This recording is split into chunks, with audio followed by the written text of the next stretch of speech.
Hola Jorge, buen día. El problema de ser tan generoso en tu presentación, Marcelo. No, Es la hora de hablar. Ningún no generoso. Es terrible eso cuando uno prepara todo y luego de pronto no sirve el micrófono. Bueno, te han pasado cosas peores que esta, obviamente, ¿no? He tenido malas entrevistas. Algunos entrevistados se me han parado, como dices, otros me han sacado con un guardaespaldas, Trump y Fidel Castro. Pero lo peor seguro tú has tenido entrevistas malas también, Marcelo, pero que te roben las cámaras. Claro. O sea, me ha pasado muchas cosas, pero no que me roben las cámaras, no que me detengan y me deporten por preguntar. Sí, exactamente. Eso creo que cruza la línea. Creo que es muy interesante, especialmente, Jorge, para los argentinos, que nos puedas resumir la historia de este libro que recomiendo calurosamente, por cierto, llamado 17 minutos, entrevista con un dictador. Lo que pasa es que, tú lo decías, ¿cuántas veces tienes la oportunidad de entrevistar a un dictador? Yo me he pasado toda mi vida diciendo que la principal responsabilidad social de los periodistas es cuestionar a los que tienen el poder. Sí, claro. Y que cuando tienes la oportunidad de entrevistarlos, cuando tienen el poder, habría que llegar con la actitud primero de que si tú no haces las preguntas difíciles, nadie las va a hacer, y que nunca más vuelves a ver a esa persona. Y así llegué con Nicolás Maduro. A principios del 2019, Maduro estaba muy vulnerable. No sé si te acuerdas que Donald Trump le había mentido a los venezolanos al decirles que todas las cartas estaban sobre la mesa. Juan Guaidó, presidente interino, tenía el apoyo de 60 países. Maduro le acababa de dar una entrevista a Jordi Évole de la televisión española y a la BBC. Y de pronto, después de años de solicitar la entrevista, llamamos, nos dicen, vénganse a Caracas. Claro, me voy a Caracas, pero ellos esperaban una entrevista. Estúpidamente, él creía que yo iba a estar de su lado porque yo me había peleado con Donald Trump. Y como él odiaba tanto a Donald Trump, creía que estábamos del mismo lado y se equivocó. No hicieron su tarea, no vieron las entrevistas que había hecho antes con Hugo Chávez. Y la primera pregunta era básica, que era: usted no es el presidente legítimo, usted es un dictador, ¿cómo le llamo? Pensamos varias formas de hacerlo. Otra pregunta hubiera sido, ¿por qué no se va? Pero yo no tengo tanto tiempo como ustedes en la radio y en la televisión me iban a dar 15 minutos y yo tenía que estudiarlo rápidamente, ver su lenguaje corporal y hacer una pregunta dura al principio para establecer el ritmo y el tono de la entrevista. Y al final, después de 17 minutos, se levanta, trata con su mano de tapar un video donde yo le muestro que hay unos jóvenes comiendo de un camión de basura en Caracas. Eso pasa en Buenos Aires y en México y en Miami y en todos lados. Sí. Pero cuando tú presumes que tu revolución ha cambiado las cosas, eso demuestra que ha fracasado. Y luego, por supuesto, nos roban la cámara, nos roban las cámaras, las tarjetas de video, me detienen por un par de horas, me llegan una orden de deportación y al día siguiente, con la ayuda de la Embajada de Estados Unidos y de México, vamos en unas camionetas que nos llevan al aeropuerto y me deportan de Venezuela. Okay, vos sabés que a Jorge Lanata le ocurrió, sabés quién es Jorge, por supuesto, le ocurrió algo similar en el aeropuerto, ¿no? Él fue con su programa PPT y sus cámaras detenido en el aeropuerto de Caracas y sus cámaras también secuestradas. Pero él no había llegado a hacer una entrevista con Maduro, ¿no? En tu caso el tema había ido más lejos, ¿no es cierto? Y fíjate, aquí lo interesante es que no nada más pude entrevistar a Maduro e hice la entrevista que yo quería, porque muchas veces llegas y no sale la entrevista que uno quiere, pero Maduro creo que no se esperaba, primero, que cuestionara su legitimidad, que será todos los entrevistados, y tú lo sabes perfectamente, todos nos rompemos en algún lado. Hay un lugar donde te quiebras, donde tienes una contradicción. La de Maduro era clarísimo. Él no es un presidente legítimo, es un dictador. Ha asesinado, es responsable de cientos de muertes y no miles. Tiene cientos de prisioneros políticos. Ha hecho fraude para estar donde se encuentra. En fin, había mucho lugar donde tocarlo, ¿no? Pero el problema de ellos es que, y como ocurre en muchas entrevistas, ellos graban, Marcelo, una entrevista paralela a la mía. Yo tengo 3 fotógrafos y ellos ponen sus 3 cámaras junto a mis 3 cámaras y van grabando al mismo tiempo, switchando, le decimos aquí en inglés, la misma entrevista. Yo me di cuenta porque antes de mi entrevista hubo otra de la cadena ABC. Y yo me daba cuenta cómo ellos estaban grabando esa entrevista. Muy bien, mi entrevista, la que nosotros grabamos, la destruyen, es lo que yo creo, ¿no? Pero la de ellos, la entrevista oficial, la que verían después autoridades venezolanas y que ellos la usan de referencia, la de ellos, aparentemente también se la dan a los militares para que la destruyan, pero queda grabada en la memoria de una computadora. Bueno, hay una traición en Palacio y 3 funcionarios muy cercanos a Nicolás Maduro recuperan esa entrevista y nos la hacen llegar después. Esa es la entrevista que meses después puedo recuperar el público. Claro, lo que se vio públicamente en el fondo no fue tu entrevista, sino la entrevista grabada, no estabas vos, por cierto, por ellos, por ellos mismos. Esa historia yo la conté aquí al aire hace un largo tiempo, porque tuve el privilegio de que Daniel Coronel, el presidente de Univisión, me lo contó privadamente. Y a mí me pareció una historia tan extraordinaria que compartí con los oyentes de Radio Mitre parte de la historia, ¿no?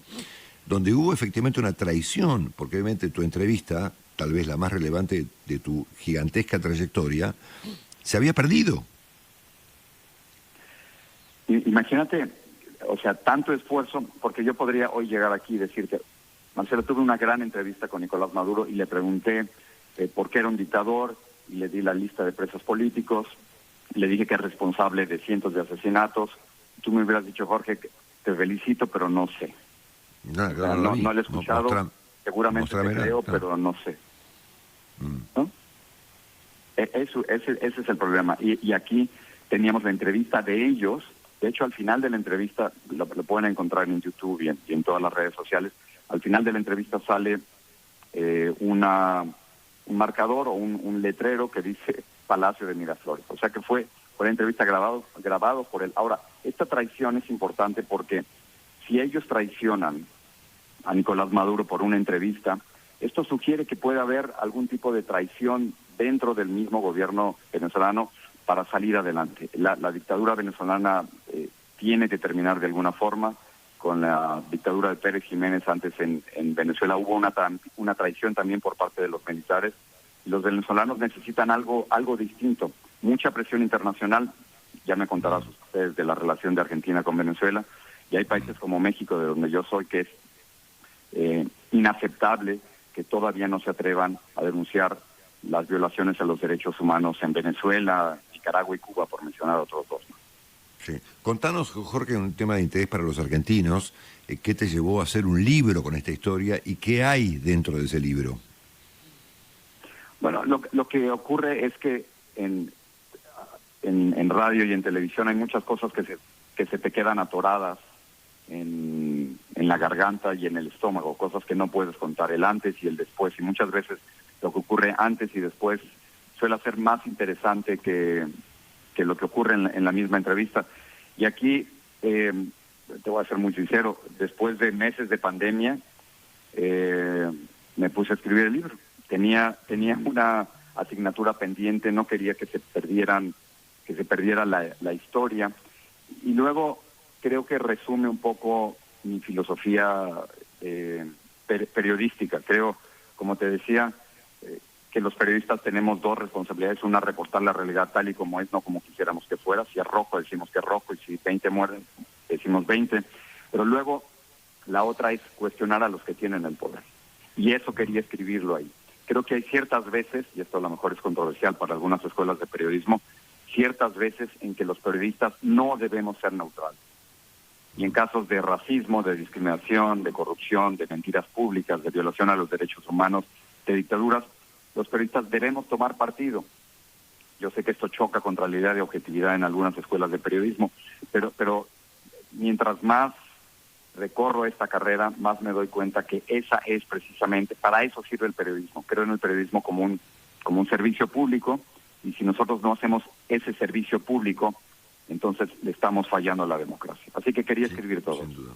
Claro. Vos sabés que en este momento en particular, Jorge, Argentina retiró su parte de la demanda que el Grupo de Lima presentó ante la Corte Penal Internacional contra estas violaciones que vos estás recordando, digamos, básicamente. bajo el argumento que presentó el presidente Fernández hace una semana y media aquí en la Ciudad de Buenos Aires, de que bueno, que finalmente las violaciones a los derechos humanos en Venezuela se habían ido yendo, ¿no? Que paulatinamente habían terminado y que por lo tanto ya la demanda no era necesaria, ¿no? Y este es un ejemplo de tantos que Argentina presenta cotidianamente acerca de sus particulares relaciones con Venezuela, ¿no? Sí, presidente Fernández, eso no es cierto. Presidente Fernández, en Venezuela hay cientos de prisioneros políticos actualmente. Hay reportes de violaciones a los derechos humanos, hay reportes de torturas por parte del gobierno de Nicolás Maduro. Las elecciones en las que Nicolás Maduro llega a la presidencia están repletas de fraudes con evidencia. Presidente Fernández, es una pena de verdad que hagan eso y que no escojan el lado de la defensa de los derechos humanos. Es una pena que eso ocurre en México y ocurre con otros gobiernos. Y esto es realmente penoso, Marcelo, porque sin la presión internacional, no solo de Estados Unidos, sin la presión internacional y sin la presión interna, la democracia venezolana nunca va a regresar. Y no es justo, no se vale pedir democracia para los argentinos y para los latinoamericanos y no pedir democracia para los venezolanos.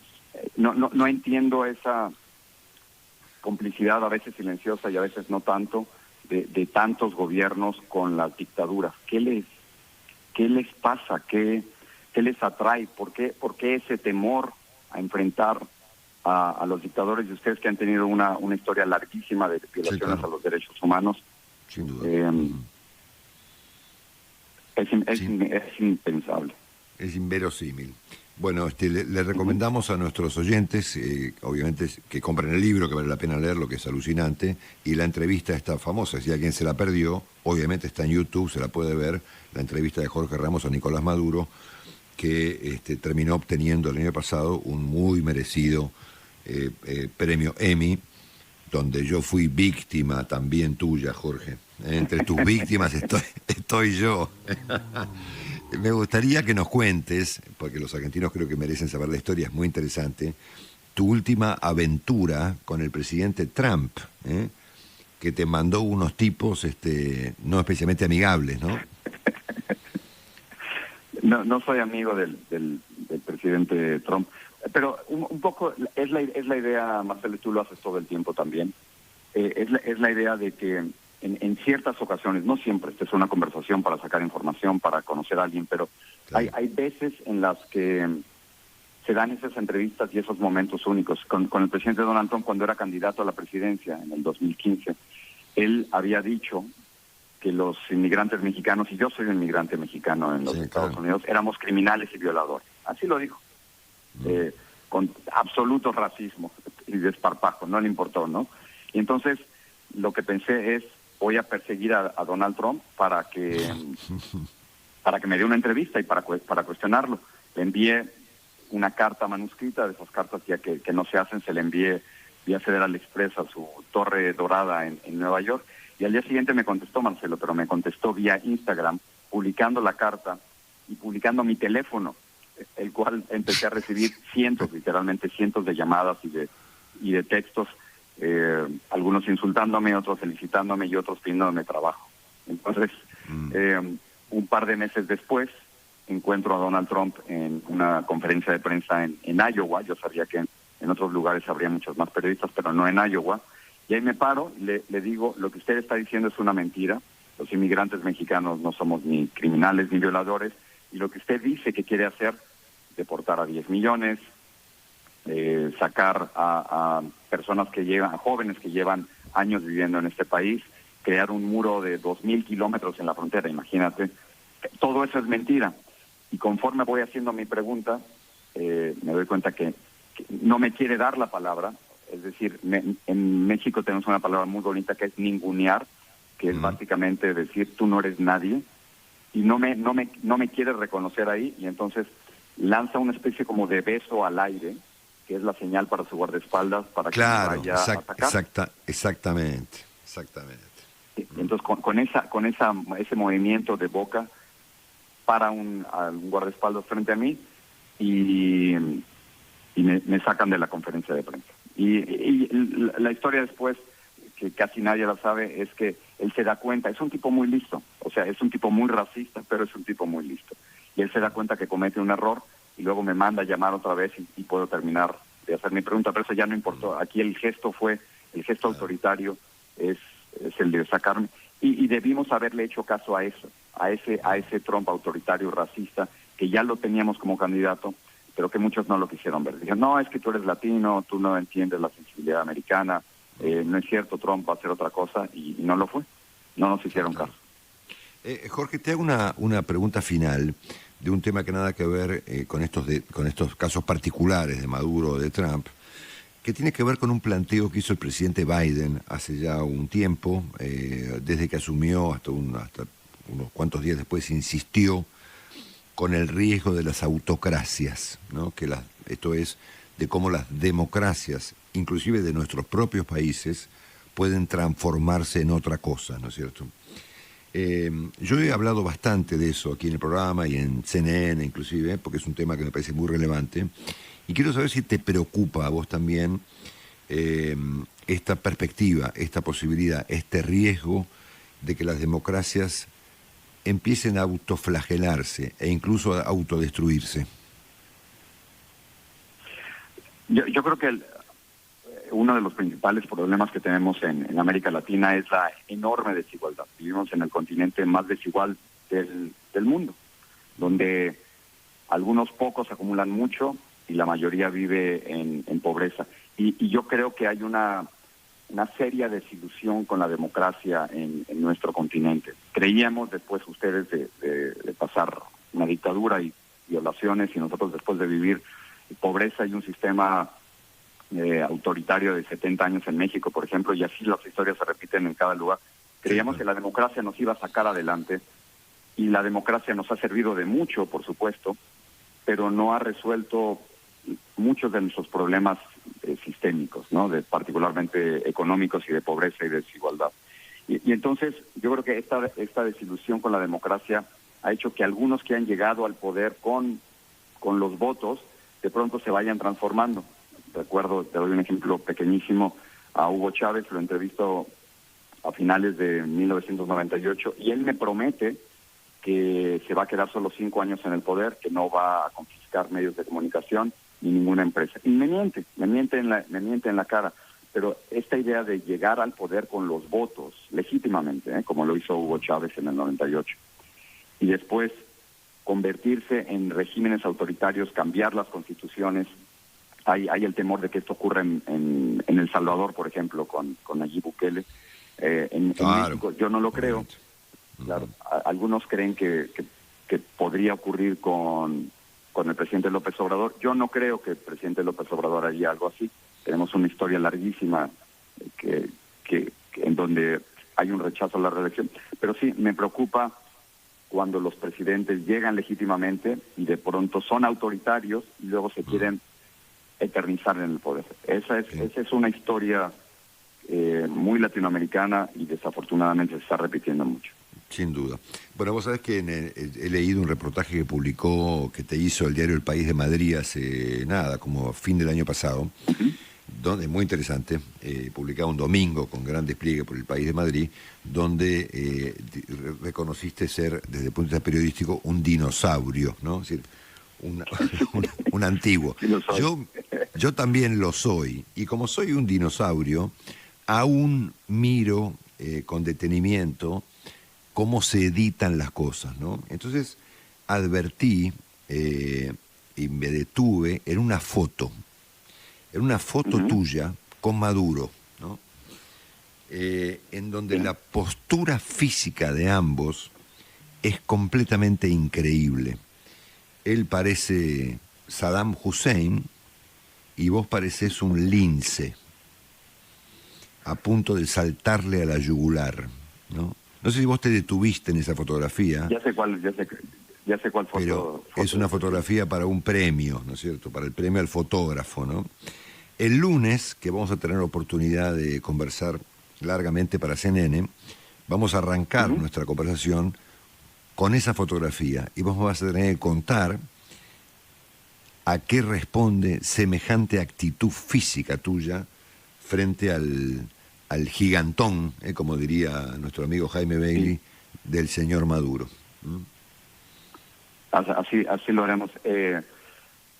Pero te doy un adelanto, que es cuando él me dice, no hay prisioneros políticos en Venezuela, y le digo, no es cierto, aquí está la lista. Tengo la lista de 400, lleva el nombre de 402 prisioneros políticos, ¿no es cierto? Y me dice, y le digo, ¿la quiere? Y entonces es cuando le adelanto la lista, y me dice, eso es una provocación y te vas a tragar tu provocación con una Coca-Cola. Ese es el momento. Jorge, un gran abrazo desde Red Mitre en Buenos Aires, un privilegio poder escucharte, gran admiración, y nos vemos el lunes. Gran abrazo. Gracias por tu tiempo. Gracias, hasta luego.